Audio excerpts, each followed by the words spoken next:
Assalamualaikum, ladies and gentlemen. This is me, Mr. Shahar Osman, and you're warm welcome to the platform and the channel of English with Shahar Osman. In this video, I am going to instruct you third conditional. जी हाँ दोस्तों, आज की इस video का main topic है आपको third conditional पढ़ाना। पहले फर्स्ट कंडीशनल हम पढ़ चुके हैं, सेकंड कंडीशनल हम पढ़ चुके हैं। आज का मेन मोटिव है अपना थर्ड कंडीशनल को समझना। फर्स्ट कंडीशनल का मैं एक थोड़ा सा बैकग्राउंड आपको बता देता हूँ। फर्स्ट कंडीशनल फ्यूचर के लिए होती है, पहला काम करें दूसरा खुद ब खुद हो जाए। सेकंड कंडीशनल क्या हिसाब किताब है भाई, अनरियल सिचुएशन पे बात करते हैं, जो हकीकी बात ना हो। थर्ड कंडीशनल से क्या मुराद है, थर्ड कंडीशनल किस कॉन्सेप्ट को कहते हैं भाई, ऐसी कंडीशनल जिसके अंदर अनचेंजेबल सिचुएशन हो, मतलब कि अब एक काम हो चुका है, अब वो तब्दील नहीं हो सकता। इस अगर ऐसा कोई लॉजिक पैदा हो रहा है या ऐसा कोई कॉन्सेप्ट पैदा हो रहा है, तब आपकी इस्तेमाल होगी थर्ड कंडीशनल। एग्जाम्पल लीजिएगा, हम बच्चों को बोल बोल के थक जाते हैं, पढ़ लो पढ़ लो पढ़ लो, पढ़ते ही नहीं है घरे। जब पढ़ रही नहीं है, पेपर आ जाते हैं, टेस्ट देते हैं, रिजल्ट आता है, रिजल्ट के अंदर अकॉर्डिंग टू देयर मेंटालिटी और जो एक्सपेक्टेशंस है मार्क्स नहीं हासिल कर सकते, तो फिर ग्रेड लेके मुंह भूतिया बना के बैठ जाते हैं, फेस उनके डाउन होते हैं, तो फिर कहते हैं कि ये हो गया। तो फिर उनके जो बड़े होते हैं, बड़े बहन भाई वगैरह, ये जुमले कहते हैं, अगर तुम हमारी सुन लेते तो ऐसा नहीं होता। ऐसे जुमले क्या है थर्ड कंडीशनल पे, अगर तुम हमारी बात मान लेते तो तुम अच्छे इम्तिहान में नंबर उठा लेते। तो ये जो कॉन्सेप्ट है ये थर्ड कंडीशनल का है। ठीक हो गया। अब सबसे पहले आपको व्हाइट बोर्ड पे नजर तो एक चीज आ रही है, डेफिनेशन सेम है कि भाई पहला काम करेंगे उसका इफेक्ट दूसरे पे रहेगा। ठीक हो गया।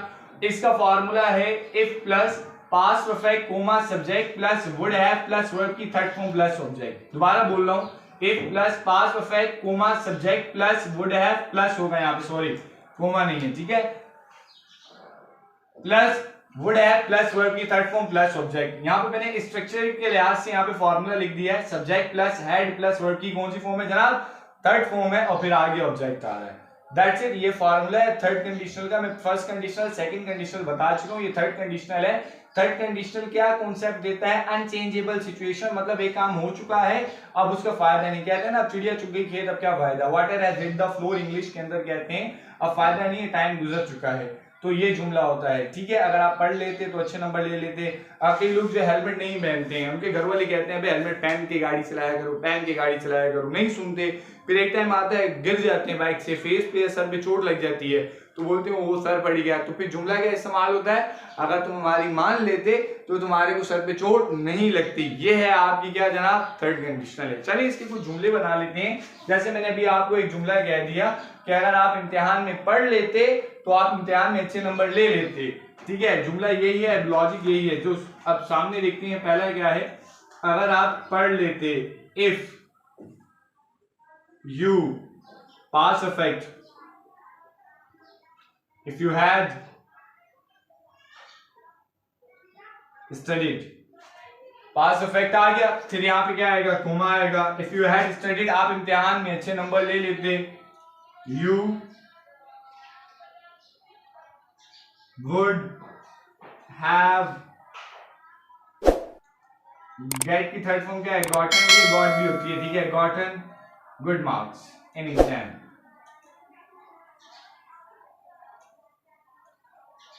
ये है भाई थर्ड कंडीशनल। एक और जुमला समझ लीजिए, अगर आप पानी पी लेते, अगर आप पानी पी लेते तो भी आपको प्यास नहीं लगती। ठीक है, अगर ये भी अब आपने नहीं पिया, अनचेंजेबल सिचुएशन है। अगर आप हेलमेट पहन लेते तो आपके सर पे चोट नहीं आती, आप मुश्किलात को फेस नहीं करते। अगर आप ड्राइविंग लाइसेंस बना लेते, ठीक है, तो पुलिस वाले आप पे चालान नहीं करते। तो इस किस्म के जुमले क्या है, थर्ड कंडीशनल है। एक और एग्जांपल देख लेते हैं इस तरीके से, ये आपको सामने एग्जांपल समझा देंगे। एक और एग्जांपल देख लेते हैं, अगर वो उस्ताद के इंस्ट्रक्शन को फॉलो कर लेता तो भाई उसको अब्बू से डांट नहीं पड़ती। अब जुमला क्या होगा, if he had followed the instructions of teacher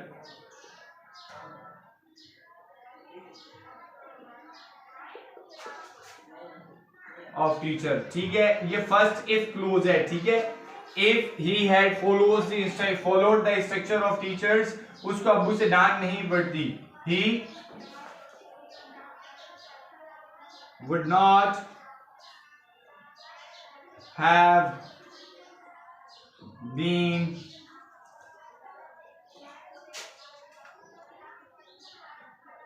scolded by father। अच्छा भाई, अब एक चीज जो मैं आपको बताना चाह रहा हूं, देखिए मैंने यहाँ पे नेगेटिव भी इस्तेमाल किया और आपने यहाँ पे पैसिव वॉइस भी इस्तेमाल किया है।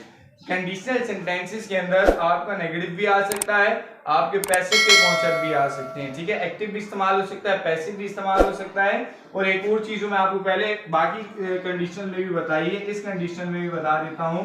देख लें, इसको क्या कहते हैं, रिजल्ट क्लोज कहते हैं। इसको क्या कहते हैं, इफ क्लोज कहते हैं। इफ क्लोज आप इधर भी लिख सकते हैं और ये इधर भी लिख सकते हैं, ये नेगेटिव भी हो सकता है, ठीक है। आज की क्लास का जो हमारा मोटिव था वो ये था कि आपको थर्ड कंडीशनल बताई जाए। थर्ड कंडीशनल से क्या कॉन्सेप्ट है कि भाई अब अनचेंजेबल सिचुएशन है, एक काम हो गया, आप उसको बदल नहीं सकते, ठीक है। तब जाके क्या लगता है, थर्ड कंडीशनल लगता है। इसका फॉर्मूला क्या है, if plus past perfect comma subject plus would have plus verb की थर्ड फॉर्म प्लस ऑब्जेक्ट। ठीक हो गया। अपना बहुत ख्याल रखिएगा। अगर आपको समझ आ गया है, kindly do comment on it, share it and subscribe it. Allah Hafiz.